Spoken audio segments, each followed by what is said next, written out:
నేను భజనసేన అంటారు. భజనసేన కరెక్టే ఎవరికి? మీకు నేను భజనసేన. ప్రజా సమస్యలకి నేను భజనసేన. తెలుగు రాష్ట్రాల ప్రజల సమస్యలకి భజనసేన.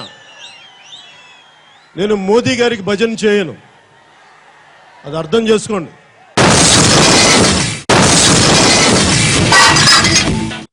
నేను తెలుగుదేశం పక్షపాతినో తెలుగుదేశం తొత్తును అనుకుంటే నేను ప్రజల పక్షపాతిని, ప్రజల తొత్తుని, రైతు పక్షపాతిని, ఆడబిడ్డల పక్షపాతిని, అక్క చెల్లెళ్ళ పక్షపాతిని. అంతేగాని నేను ఏ ఒక్క పార్టీకో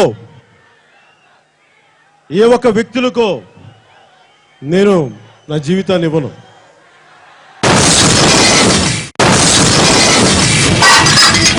సినిమా అనేది ఒక వినోదంగానే చూడండి. వేరే హీరోలతో ఎప్పుడు నాకు గొడవలు ఉండవు. మేమందరం బాగానే ఉంటాం, వాళ్ళు నాతో బాగానే ఉంటారు.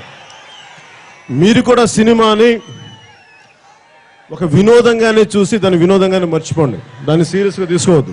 ఎందుకంటే నేను సీరియస్గా తీసుకున్న సినిమాలని. నేను దేన్ని సీరియస్గా తీసుకుంటాను? నిజ జీవితాన్ని సీరియస్గా తీసుకుంటాను. నిజ జీవితంలో సమస్యలను సీరియస్గా తీసుకుంటాను. నిజానికి సినిమాల్లో నాతో సహా ఏ హీరో చేసినా కానీ అది నిజ జీవితానికి సంబంధించింది కాదు, సినిమాకి సంబంధించింది అన్నమాట మీరు గుర్తుపెట్టుకోండి.